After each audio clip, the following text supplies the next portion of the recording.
Hello, welcome.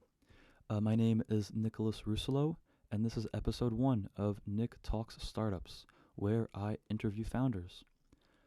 The purpose of this podcast is to give founders a platform to talk about their product, their company, or their ideas. Um, this is also supposed to be an artifact for founders to give to potential employees or investors. And today, my first guest is William James, a student that I met at the University of Maryland and the founder of the Existential Heroism Institute. So, William, um, first, what is the product that the Existential Heroism Institute is selling? So currently, the Existential Heroism Institute, EHI for short, is in its product development phase. We're doing research and development work to get a few our desired product lines off the ground. However, in the short term, we do offer a product that is focused in terms of effective donations and charity. Um, and we try to offer a leg up compared to others working in the like other people who support charitable causes, because our special focus is the drivers of macro scale problems and world issues, um, social, environmental, and we believe that by grappling with the problems and their core drivers, whilst using the most advanced tools that we have to deal with these problems, uh, people can confidently give whatever money they seek to use to create an impact, to donate that to our nonprofit, and we will use that money to solve these problems. Yep. This sounds like an alternative to the philosophical framework of effective altruism. W- Yes. would you say Uh, that EHI's uh, like core product is a philosophical framework, or would you say that there are like technical products associated with EHI? so we're currently in the bootstrapping phase where what we can offer now is our products that we're able to get off the ground. Um, Here, let me read you our mission statement real quick. Would that be okay? Yeah. To kind of give context. So, the Existential Heroism Institute provides strategic analysis for world scale issues, along with research, reports, projects, and educational materials to support social and environmental solutions. Knowing the difficulty of this task, we look to provide both the psychological grounding and cognitive toolkits necessary for the individual to develop into an existential hero. So, in this initial phase of the startup nonprofit lifestyle, or I guess you'd call it a lifespan is I think the word I'm looking for. We're focusing on the underlying philosophy, and getting that off the ground. And then we're excited because this summer we're going to have the opportunity to get some of the more technical projects worked on. Okay. What technical projects are you planning to work on this summer? So all of our technical projects share the same underlying philosophy, where they need to have uh, almost moonshot like positive social impact. So if you can like if there's a projected or emerging technology that has the potential to radically shift the incentive deterrent landscape for coordinating human behavior, then if the technology has the ability to do so in a positive, pro social manner, in a way that serves life, then that's a technology we're interested in either writing an article about or actively trying to get off the ground. An example of this is blockchain technology. There have been many blockchains out there, uh, that have many have been marketed as cryptocurrencies and produce tokens that are more or less useless. How can we use the blockchain technology for to enable to fight corruption and enable effective accounting at scale, and effective enforcement on at scale. So how to fight corruption? That's one example. Okay. Okay. And so how so this seems like a very a very wide problem set. Yeah. How do you plan on tackling a specific problem? Or and like what specific problems do you plan to tackle? So the core problem that we look to tackle that kind of integrates everything and makes it has it make sense is how do we enable the capacity for large scale human cooperation and coordination in the face of large scale problems. And the mechanism by which we are enabling large scale human coordination in response to large scale problems is through uh, advancing and both advancing in terms of information through content generation and in initial development technologies that have the potential to radically shift the incentive deterrent landscape in a constructive manner. So what is an example of a problem you're trying to fix? Like specifically, what is like a in the current ecosystem an incentive that you are trying to deter? Hmm. I'm not so sure if deter is the first thing we're going for.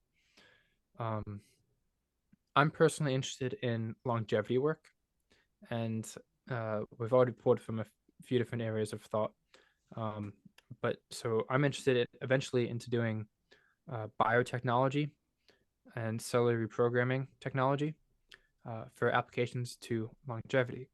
And now longevity is interesting in the as an incentive alignment technology.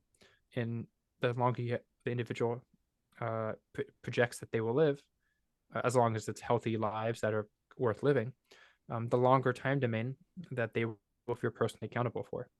So one of the projects that we're looking to advance is how does the individual, um, how can the what does society look like, and how can the individual use projections of longevity technology, either in development or distributed at scale, to shift their incentives to account for the long-term large scale. Okay. Uh, Is that sufficient?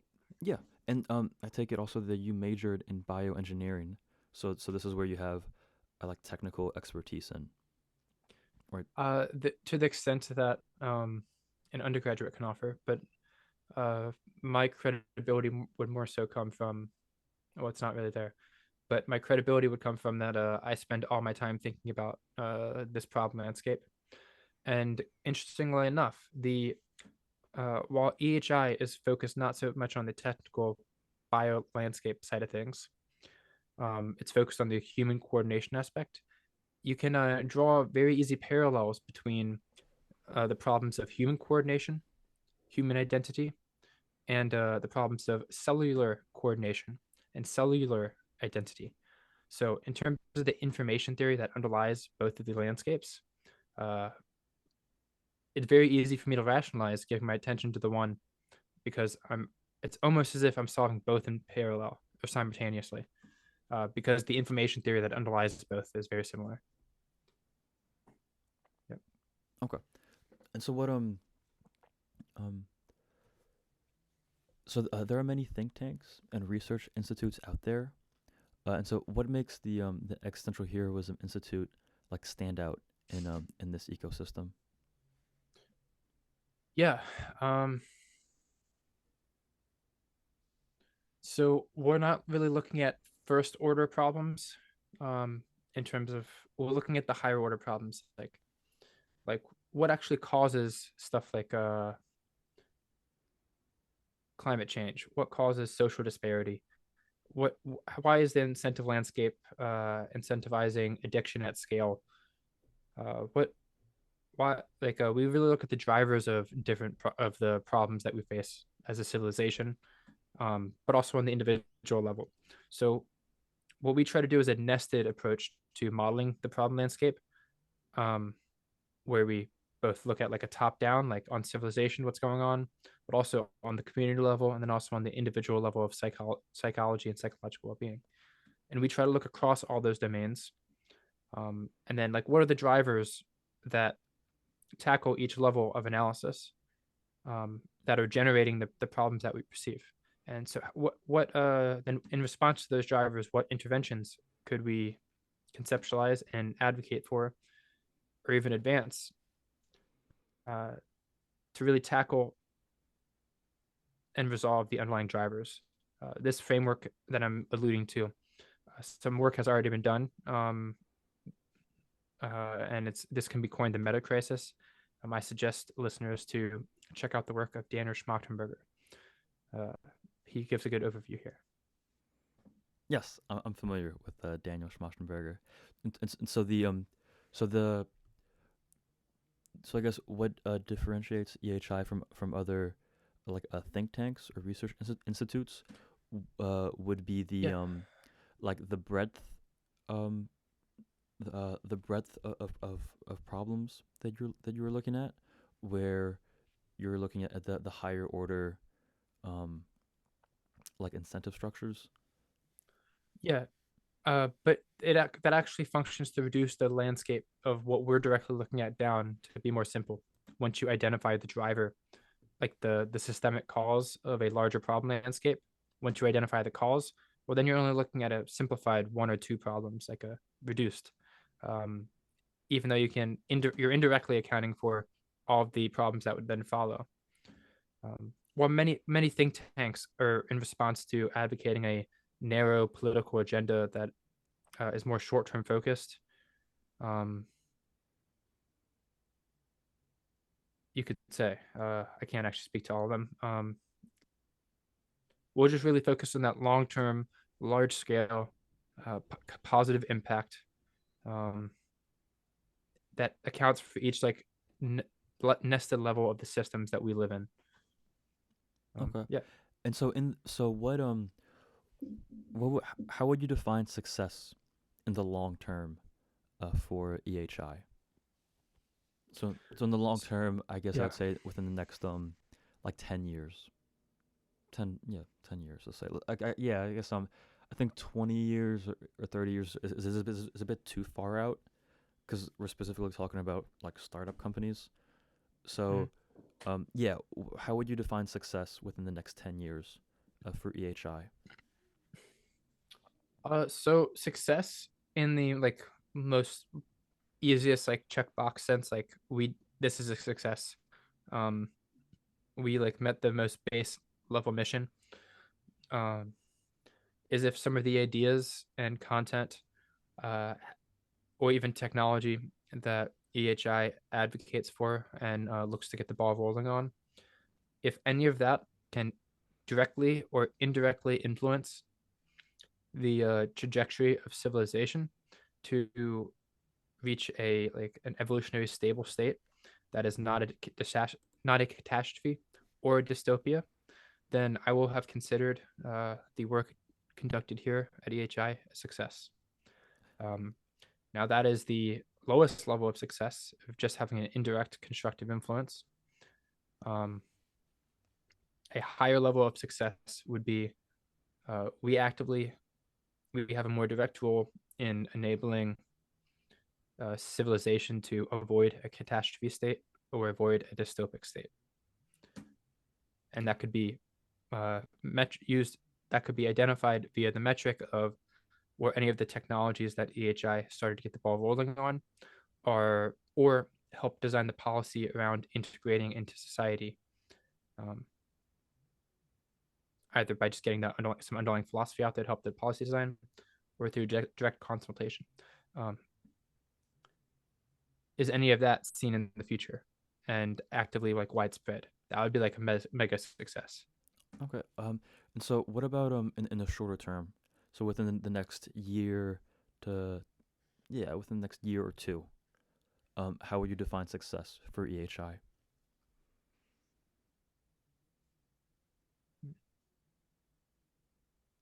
So there's a stack of projects that require kind of basically they're not bottlenecked by funding. Success would be these projects that are not bottlenecked by funding. That includes the base level of research that I'm able to do as an individual, along with some volunteer and other volunteer interns and other coworkers. Um, just like if we can get the research and content creation that is not bottlenecked uh, produced and out there, publicized through different avenues like social media, YouTube, etc., then that would be the initial success of basically getting the philosophy out there. Uh, Another success that we could consider for the next year is what about the technologies that we're able to do, pulling from the expertise of those I'm coordinating with? Are we able to get the proof of concepts out so that just even if we don't directly develop the technologies to their full capacity that exists, can we get the proof of concept out there and show that hey, this proof of concept works? Mm. Somebody with more developmental agency in terms of ability to get a product from 0 to 1 can look at our prototype or our proof of concept and consider integrating it into their design. Um, and that would be kind of the higher end of success. And ideally, if we can do this in a manner that bootstraps or attracts investments or donations from others, then we take the next step and start actively integrating our proof of concepts into projects of our own design. And so what I'm thinking of here is uh, pro-social uses of blockchain. That's one of the first projects that comes to mind. Okay. So tell us about these pro-social uses of blockchain. So, what type of technology would these pro-social uses of blockchain replace? And what is the intended outcome of of using pro-social blockchain? Mm-hmm. So, for example, I know there are I just discovered actually like a week or two ago, there are like these like Reddit or Instagram emulators that are run Mm-hmm. on blockchain, and and so and what stood out to me was that each post actually says like how much like cryptocurrency is generated from the traffic that this post gets, right? And so like so for example, I know that on Instagram, if you're an influencer, you can make a fair amount of money, but the amount of money that you make on Instagram as an influencer is hidden to the viewer. And so with these like this like block this like blockchain Instagram emulator would like I guess like put like show the money that is being made and probably influence more people to like make their own like content creation. Anyways, that's just one example of Mm-hmm. of a blockchain based social media site that I saw.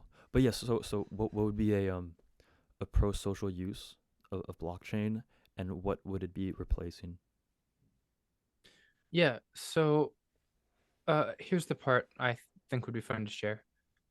The pro-social use of blockchain here is well, what is the verification mechanism that people use to kind of create their own blockchain accounts or blockchain nodes? How do we Sam Altman has developed a world coin, and I'm somewhat taking inspiration from his design here. And there are other things I'll elaborate on. And he uses this proof of personhood mechanism to ensure that every individual um, is limited to one account, and then this this type of verification mechanism has social implications because it could allow for the experimentation with social policies like UBI, Universal Basic Income. That is his incentive for exploring this proof of personhood concept, and for the same reason, our own unique method of enabling proof of personhood could also be used to explore such social policies.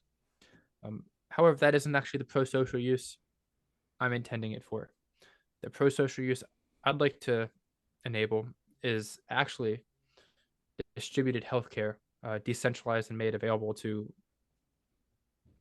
basically anybody who signs up to make an account on the blockchain. And the mechanism for this is by I strongly believe that the next generation of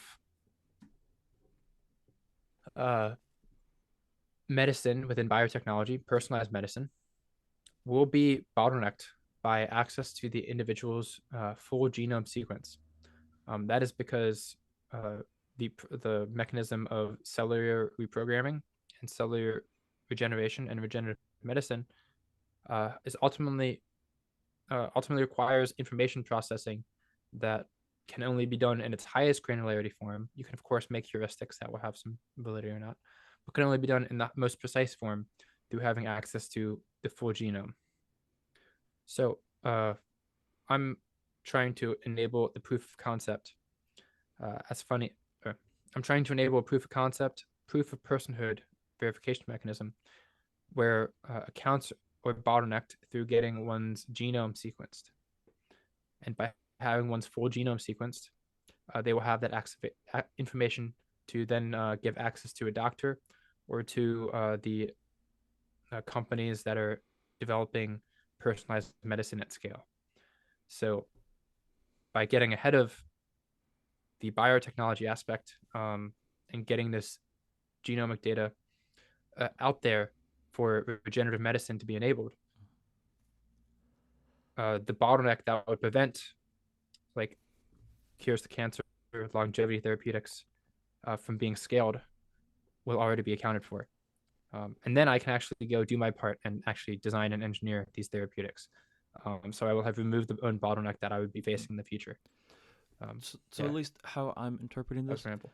is that is to create a a website that kind of like centralizes healthcare services where you're um like we're getting more and more data about our health, right?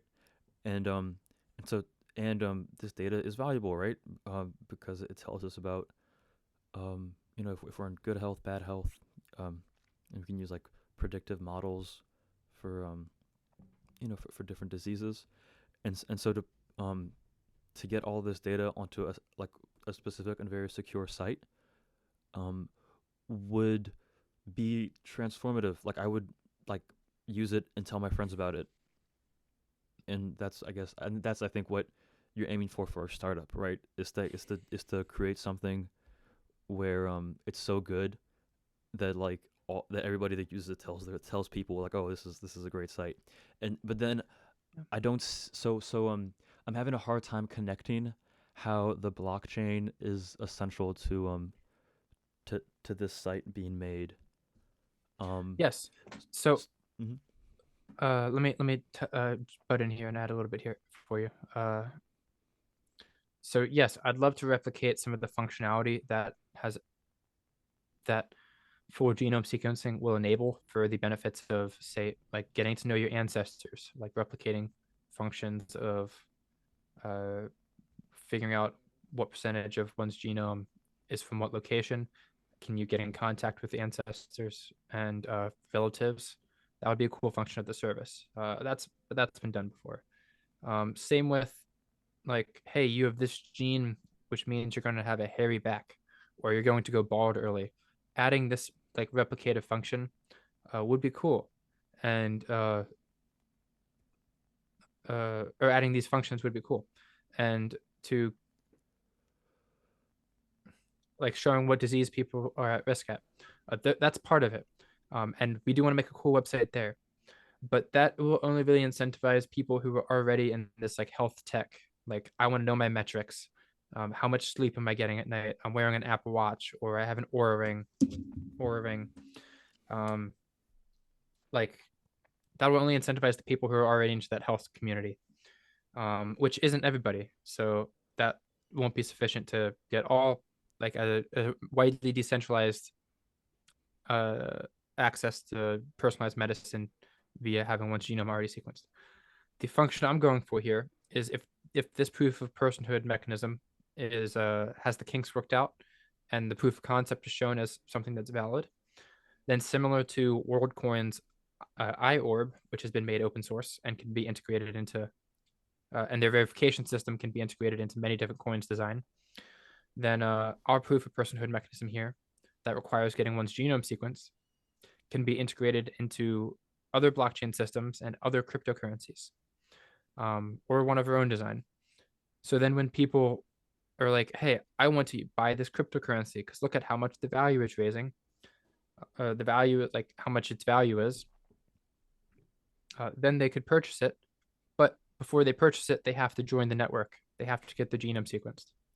So people will uh, buy into this because they see the number goes up. However, as one incentive, not the core one, but as one incentive, and then as a downstream effect, as the new wave of biomedicine and biotherapeutics get unleashed and developed, uh, the bottleneck to their access to it will have been removed. The technical bottleneck, at least. Okay, interesting. Okay, so we're approaching 30 minutes, so this podcast is going to come to an end. But I have two last questions to ask you.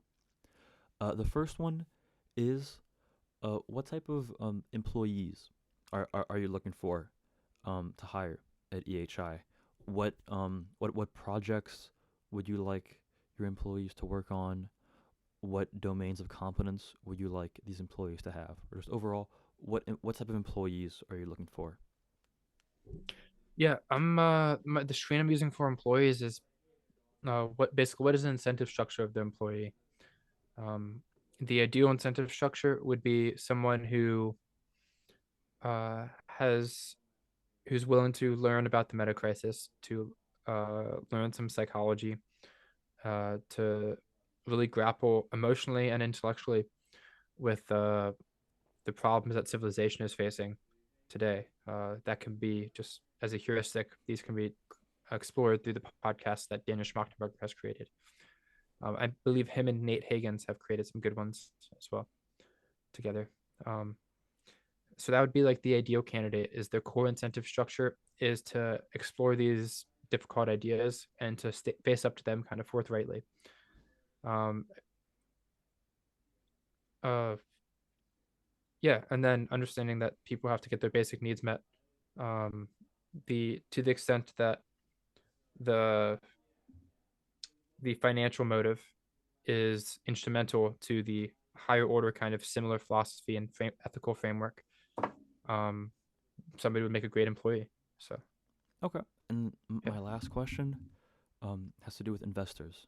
So what type of investors do you think would help um, EHI flourish? What type of contributors, whether it's monetarily or mentorship, are you looking for as the founder of EHI? yeah. So for funding, I'm looking for I'm doing a good amount of grant writing. EHI's looking to become a funded nonprofit research organization. So getting some grants to help us fund some of our projects would be amazing. In terms of investor backing, um, there has been thought of creating a subsidiary um, that allows for investor backing. Um, it will mess with the like nonprofit incentive structure a bit, Mm. You, and that was one of the biggest big. you're going the open AI route. Uh, I'm going the open AI route is something to consider Yeah. because like what's the trade off between messing with the internal corporate incentive structure um, versus not getting the capital needed to have any impact at all. So, trying to walk that fine line. Um, I have been considering going the OpenAI route to allow for there to be incentive for investors. Um, in the time being, that is currently closed off, and I'm looking to go the these are people. This is philosophically oriented. Um, let's like solve the problems of civilization so we don't all die. Um, incentive structure, not the financial incentive. And if I'm able to bootstrap with that, lovely. If not, I will be humble to the constraints of reality, and likely offer that financial incentive for angel investors or VCs. So Okay. And all right. One last question. Have you looked into like startup accelerators at all? yeah, I've looked into those primarily for the biotech stuff. Uh, the part of the blockchain system design, one of the functionalities that accomplishes is it moves one of the bottlenecks my future self would be faced with in terms of getting access to the genomes needed to design personalized medicine. Um, and so, looking at startup accelerators, I've focused on what would the biotech aspect look like of how would a biotech startup work. Um, but there are many accelerators out there like YC that would be open to like the computer science side of things and the software as a service type of things. Any thoughts on that? Um, Not particularly. I don't know what YC looks for in founders for them to be accepted into YC. I assume a product and product market fit. Mm-hmm. And I don't know how they like assess those two things. Anyways, this is the end of the podcast. Do you have any last words about Thank EHI? you for having. Yeah. Well, thank you for having me, Nicholas. Um, please find EHI's website at xheroism.org, and please consider making a donation or reading some of the articles and seeing what types of heroism, existential heroism, uh, how can that manifest itself in your life? Okay, Yeah. great. So, Oh, and where can people contact you? oh, there there should be a contact page on our website, and if there isn't, there will be one shortly. I'm confident that the Twitter's linked, so you can go just do an at on Twitter. Okay, great, great. Thank you, William, for coming onto the podcast. Um, yeah, goodbye.